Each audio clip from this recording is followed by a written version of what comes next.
Y tenemos que hablar sobre el internet en casa. Ahí está el elemento clave que es el router, ¿no? Y tenemos que diferenciar algunas cosas, ¿no? Porque a veces se pone complejo el tema. Antes el Wi-Fi tenía unas clasificaciones un poco más difíciles de leer. Era Wi-Fi A, B, G, C, N. Y esto todavía existe, pero ahora hay números que simplifican las cosas. Ahora tenemos hasta Wi-Fi 7, que es un poco incipiente porque todavía no está en muchos lados. Pero hay que verificar qué tenemos en casa para tener una buena experiencia en Wi-Fi y que las redes no se saturen, pues, ¿no? Porque a veces si le echamos la culpa al proveedor de internet de que el internet no está bueno en el Wi-Fi, pero también a veces es un poquito nuestra culpa por no revisar lo que queremos hacer con nuestro internet y no tener el equipo adecuado.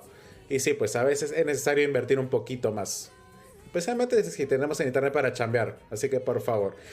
Tenemos a Luis Retamoso, ingeniero de redes, especialista en administración de redes y comunicaciones de TechSoup.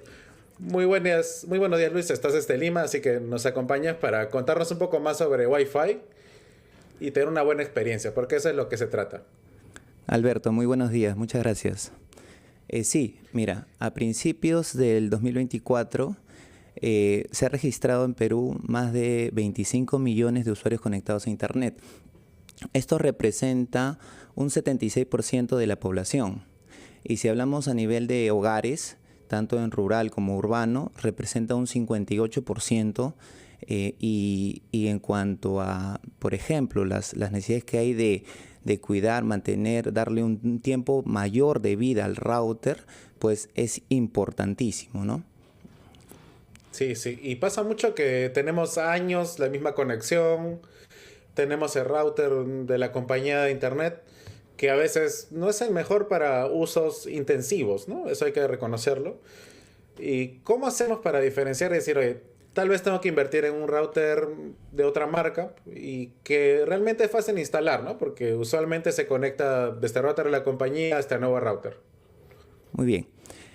Por lo general, los proveedores de servicio de Internet separan el equipo, un equipo distinto para el mercado hogar y el mercado corporativo, ¿no? El equipo definitivamente es distinto debido a que para un sector corporativo, para empresas, industria, es un equipo mucho más robusto que, por ejemplo, los que se dejan en hogar. Por ejemplo, los que se dejan en hogar es un solo equipo que da todas las necesidades, por ejemplo, de conectarse por Wi-Fi, conectarse por cable, por ejemplo, restringir páginas, como por ejemplo lo hace un equipo, un firewall, ¿no? Y también un pequeño switch para poder conectarnos a ese equipo. Entonces, el tener todas esas funciones en un solo equipo reduce por un lado el costo y también reduce el tiempo de vida si no le das los mantenimientos adecuados, ¿no? Los mantenimientos preventivos adecuados, ¿no? Es importante tener mapeado, tener registrado cuántos mantenimientos, por ejemplo, se le da al año. Es recomendable, por ejemplo, darle al menos un mantenimiento al mes. ¿Y cómo hacemos el mantenimiento? Es la gran pregunta. Por ejemplo, eh, a nivel del router siempre se acumula polvo en las ranuras, ¿no? Donde está la ventilación. Podemos usar un paño seco, suave, pasar por esas partes, quitarle el polvo. También podemos usar un soplete de aire, quitarle el polvo, ¿no? De esa forma podemos reducir, aumentar el tiempo de vida, perdón. Y también, por ejemplo, la parte donde nosotros colocamos a la ubicación del router es importante también, ¿no? Para mejorar la performance del Wi-Fi. No debemos dejarlo, por ejemplo, en el piso, debemos dejarlo en zonas altas, ¿no? Para tener una mayor cobertura. Así es. Ajá. Bueno, Luis Rotamos, ingeniero de redes, nos explica sobre el tema del Wi-Fi en casa y el router, que es muy importante. Y también hay que tener en cuenta, Luis, que no todos tienen la misma necesidad en cobertura, ¿no? Porque una casa de 3 pisos no se va a alimentar con un solo router. ¿Cómo vemos esto? ¿Qué tenemos que hacer para verificar que tenemos una buena cobertura? Para que hasta la abuelita pues le llegue bien la señal de internet para que pueda ver TikTok. Claro que sí. Lo normal es que en una casa la banda te soporte un rango de 40 metros, ¿no? Y sin interferencias, ¿no? Un departamento. Cuando más te alejas tú del router, cuando te conectas a internet, más débil se pone la señal y mayor es cuando hay interferencias.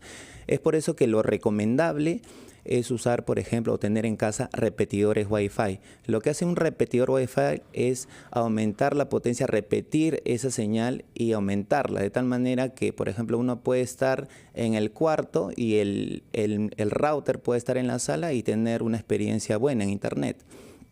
O, por ejemplo, estar en un primer piso y repetir la señal Wi-Fi en un segundo piso y tener un alcance hasta en un tercer piso. Ujú. Y tenemos también términos como el repetidor, el mesh, que también está ahora bastante popular. ¿Cómo se diferencian estos tipos de productos? Usualmente el mesh es un poco más caro, ¿no? Sí, por lo general es más caro pues, debido a que tiene muchas más antenas, ¿no? Que pueden repetir la señal. Lo general, la recomendación es que el cliente o el usuario consulte también con su proveedor por si tiene dentro del plan incluido un equipo que le pueda, que sea compatible también con el router, ¿no? Porque muchas veces tomamos la decisión de comprar un repetidor por nuestra cuenta y al final no lo podemos o no sabemos cómo vincularlo. Y al final hacemos un mayor gasto que, por ejemplo, llamar al proveedor y decirle si nos puede adicionar a nuestro servicio de internet un repetidor que ya viene con la instalación, que ya viene con el mantenimiento, con el servicio de atención al cliente y todo lo demás. Ajá, entonces verificar eso y también podrías explicarnos la diferencia con las nuevas generaciones de Wi-Fi, ¿no? Porque ahora incluso la gama media incluye Wi-Fi 6. Y bueno, uno va a comprar y dice, hoy tengo Wi-Fi 6, pero dice, ¿pero qué significa esto? Claro, en realidad normalmente uno usa el 2.4 a nivel de banda o el 5, normalmente vienen la banda 2.4 y 5. Todos los proveedores normalmente dejan activos esas bandas, ¿no? El 2.4, por ejemplo, mayor alcance, pero menor velocidad. El 5G te da mayor velocidad, pero un menor alcance. Entonces, es por eso que los proveedores dejan estas bandas por default, por defecto, activadas en un equipo, un router, y de esa manera pueden usar el tipo de Wi-Fi que sea más conveniente. Automáticamente incluso pueden conectarse a uno u otro dependiendo el equipo inteligente que tengan en casa, ¿no? El equipo inteligente, el router me refiero.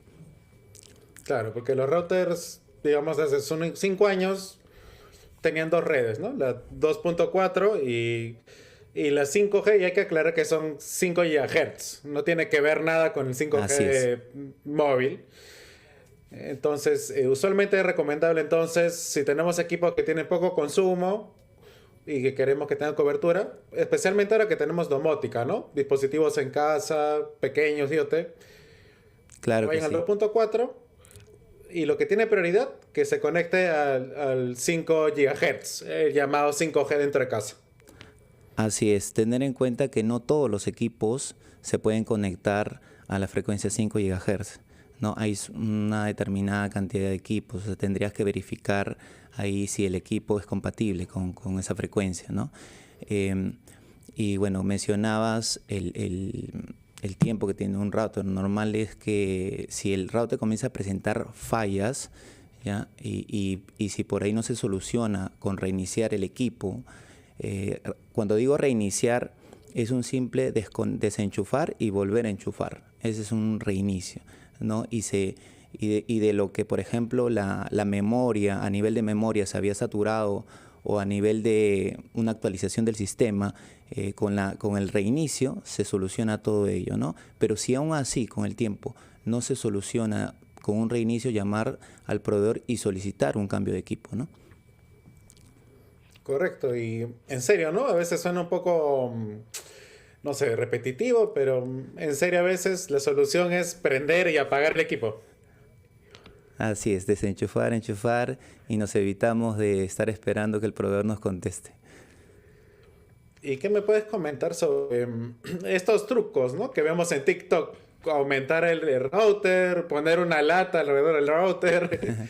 ¿En verdad tienen algún efecto o son como un placebo? No, en realidad